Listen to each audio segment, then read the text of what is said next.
let's talk about email delivery from your business. When you send email, you want it to arrive in the inbox, and we live on email in our business and personal lives. Having that email arrive with the recipient is really important. So today we're going to talk about why domain reputation is particularly important for businesses when you're using your own domain name, how to stop spammers from using your domain and pretending to be you, and therefore making your email the priority to land in your recipient's inbox. Hi, my name's Duncan. I'm the founder and CEO of 65, and we help our clients look after their IT, and we help our clients by looking after their email, their website, and their CRM so that they can focus on their genius zone and get productive doing what they do best.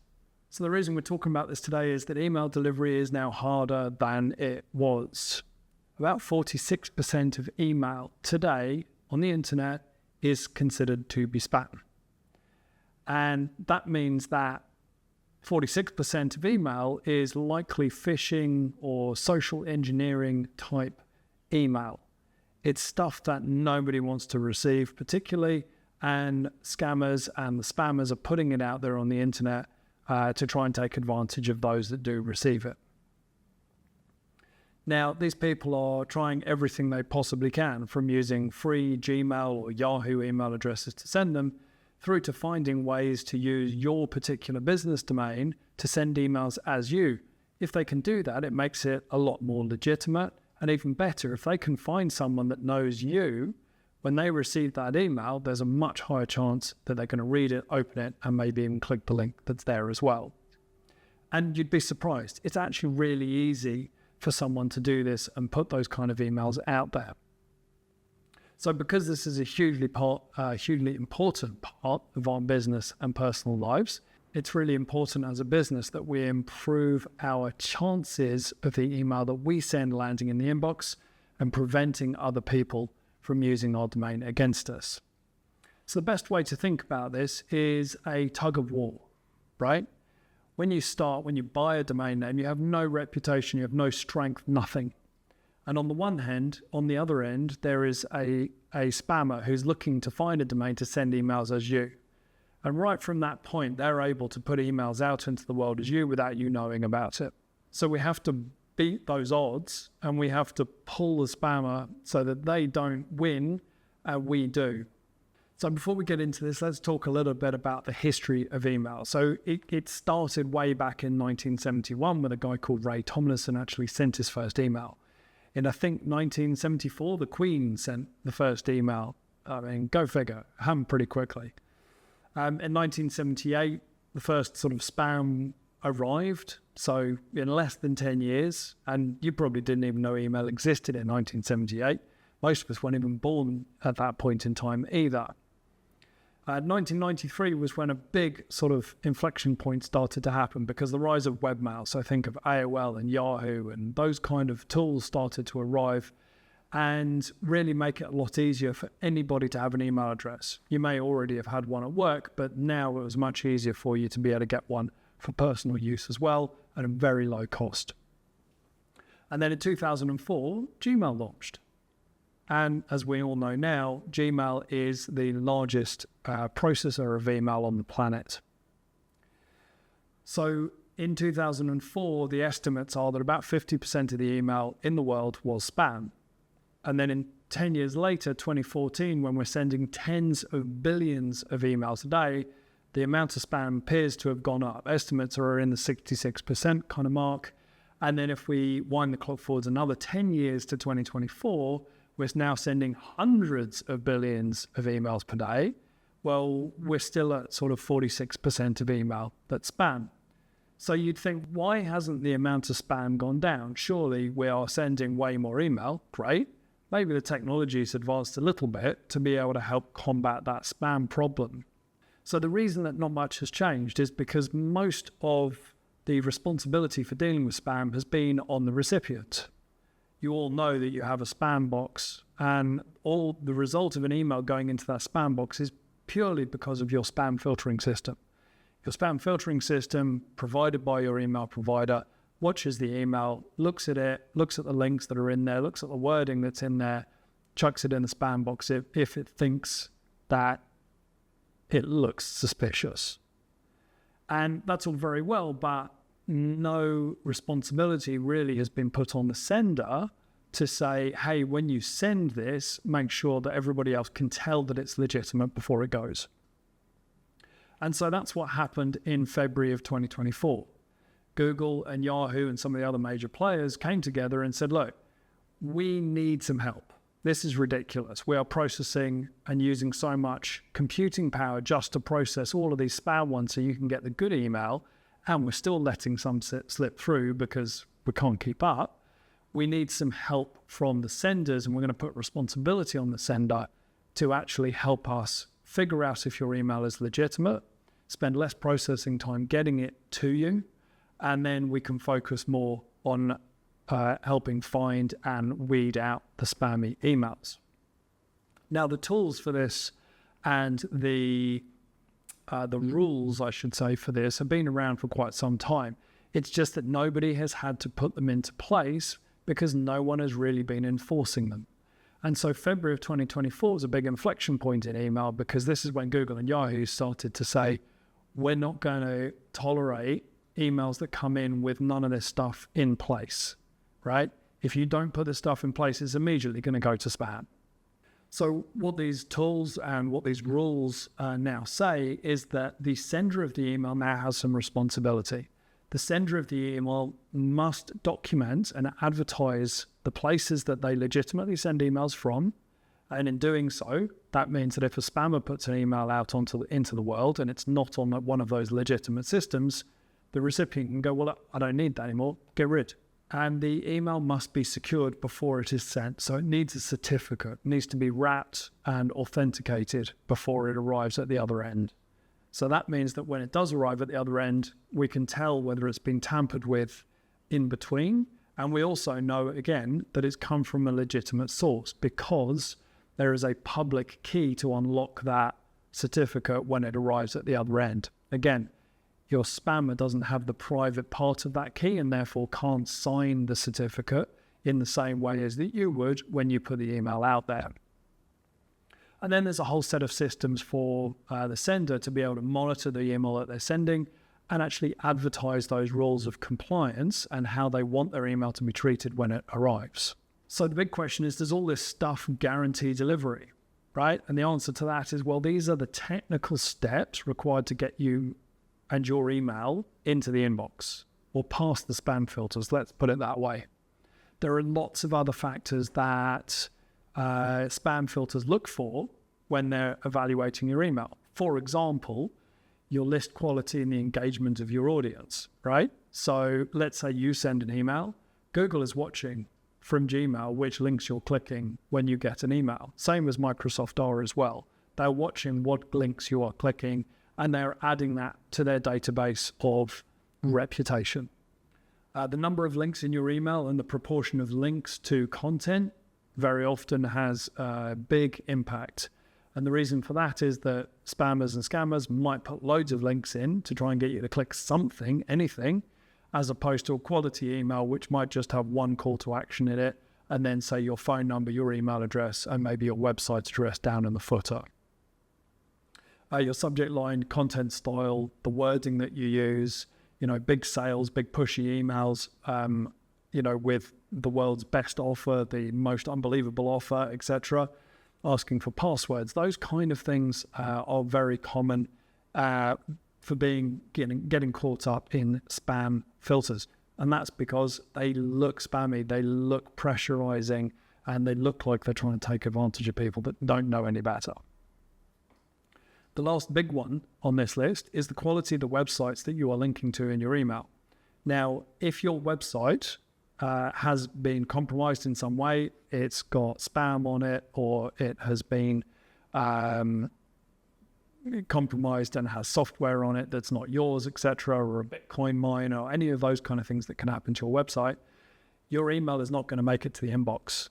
And that's because the email system at the other end is trying to protect their user. They don't want their user to click on a link in an email and then land on a website that downloads a virus to their computer, for example. So the quality of your website is a technical requirement to making sure that your email lands in the inbox. Okay, so the way that we deal with this with our clients, the first step is knowledge gathering. We need to understand your environment, what you use, and what you use to send emails. And so I'm going to show you and walk you through our DMARC pathway here. And the first section, like I said, is knowledge gathering. So here what we're doing is we're spending time to find out what systems send emails using your domain name. We're getting 2 of the technical parts sorted out here. So we're putting the certificates in place using a thing called DKIM, and we're using SPF to essentially advertise where you send emails from. And those 2 things together form part of this sort of technical triangle, if you like. The third thing is DMARC, which we'll touch on in a sec as well. And during this process, we're also looking at the quality of your emails. We're looking at perhaps your email signature that you use. We often find that, well, actually, I'll give you a real example. We took our social media links out of our email footers because we discovered that the Facebook one particularly was actually predominantly getting our emails flagged as spam. The other reason I think it's good to take those out is, frankly, you don't want to send people on your email to socials because you might not get them back out of socials anyway. Yes, you want to send them to your website so that you can focus them in on the task at hand. So maybe a secondary win to that. We're going to be looking for CRMs that you use. We're looking for EDM tools, anything that you send using for your email marketing, for example. You might have an enterprise system that sends emails with regards to fulfillment of orders or products or any of those kind of things as well. Your billing and invoicing system might send emails using your domain as well. It's also very common for lots of these systems to send as themselves because it's a lot simpler, and then just relabel it and say sent as you via the tool. So every one of those systems needs to be evaluated and understood. And if it is actually sending as you, like it's a white labeled product, then that particular system needs to be authenticated and it needs to be added to the list of things that you're advertising to the world. So when we've gone through all of this process, what we do is set up some rules to say, hey, recipient, when you receive this email, please tell us about it. Tell us what you found. Tell us whether you can see it, whether it is compliant or not. And whether the things we've told you about it are legitimate or not. And once we've done that, we'll go through that process and usually watch it for a couple of weeks before we go off into the second phase. So in phase 2, what we're now going to do is we're going to tell the world that any email that uses our domain, we want you to quarantine it. And that means that we're starting the movement of our tug of war game back into our favor, because we're saying, look, if any email comes out as using our domain, well, no longer just let it go through. We're now saying we'll quarantine it. So we're starting to balance where we are in that game. So the second part of this, followed through on the yellow lines here, is we will tell the world, quarantine any emails that don't tick all the boxes, and probably about 50% of them, and then tell us about it. And again, we look through the reports every week, every 2 weeks, to find out what is working and what is not. If there's anything that's not working, we will start to remediate those as we did in phase 1. We'll go figure out what that system is, where that email is coming from, get it authenticated properly, or change the configuration of it so that it works correctly. Okay, now there's so many different variables involved in this. I can't give you a set of rules and say this will work like that, right? All we've got to do here is we've got to follow the process, put things in place, watch and learn. Now, over the period of time, once we start watching what's happening as we're making adjustments, we're going to start to see the list of emails, legitimate emails, hitting the green tick boxes all the way down, and the rest that are not getting pushed through, we're not going to be able to say those are ones that we've sent. Okay, in other words, those are all the ones that should never get to the inbox.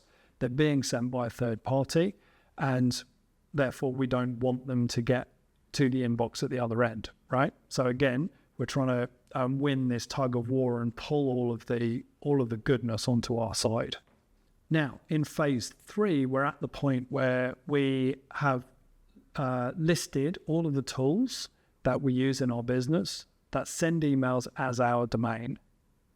And at this point, we now want to complete our tug of war match, and we want to pull all of the capabilities to use our domain right onto our side, and we want to stop the spammers being able to use it as well.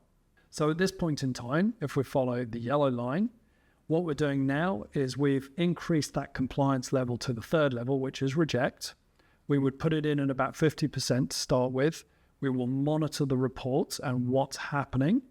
And once we've done that monitoring and we're confident that what we're seeing is our legitimate ones are working correctly, and the ones that are not legitimate, i.e. they're not from our systems, are getting dropped, then what we can do is we can move that reject level from 50% up to 100.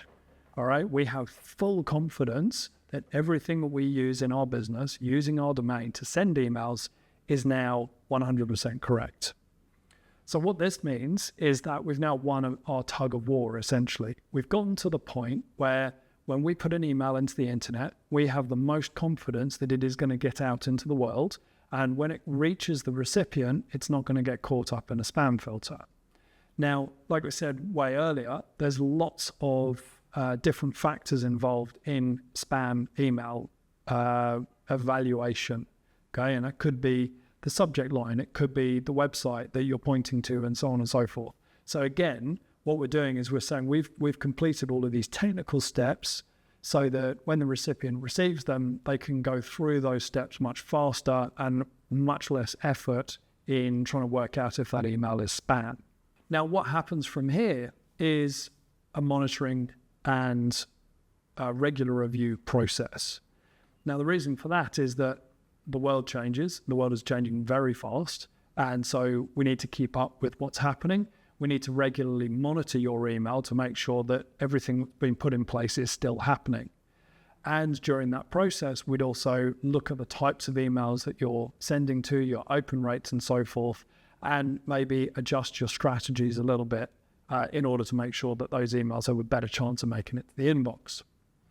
The other thing that will probably happen is you're going to change tools, or you might introduce a different tool to your business. And in that situation, then we're going to follow the gray line here, and we're going to go back into quarantine for that tool, and we're going to build up the reputation, build up the compliance level, and get you back to the full reject, full compliance place. So your monitoring and your regular review is all about making sure that the things that have been put in place continue to deliver and continue to work. At this point in time, your email is much safer. Predominantly, emails from your company are much more likely to be legitimate and hit the inbox. And on the other side of the coin, you have confidence knowing that if a spammer tries to put an email into the system pretending to be you, then it's not actually going to make it to the inbox. And that reduces the chances of your brand and your reputation being damaged by someone getting an email pretending to be you and falling foul of some scam or phishing attempt. As an added bonus, I came across this statistic whilst I was putting this together. Every email is 4 to 50 grams worth of carbon dioxide. So if we're preventing email from entering the system and needing to be processed, we're actually doing a good thing, and we're reducing the amount of processing power, computing power that needs to process every single email. So thanks very much for watching. I hope this video was useful. If it was, please like and subscribe below. From here, if you'd like some more assistance with managing your email deliverability and your domain reputation, please follow the link below. And in the meantime, I'll see you in the next video.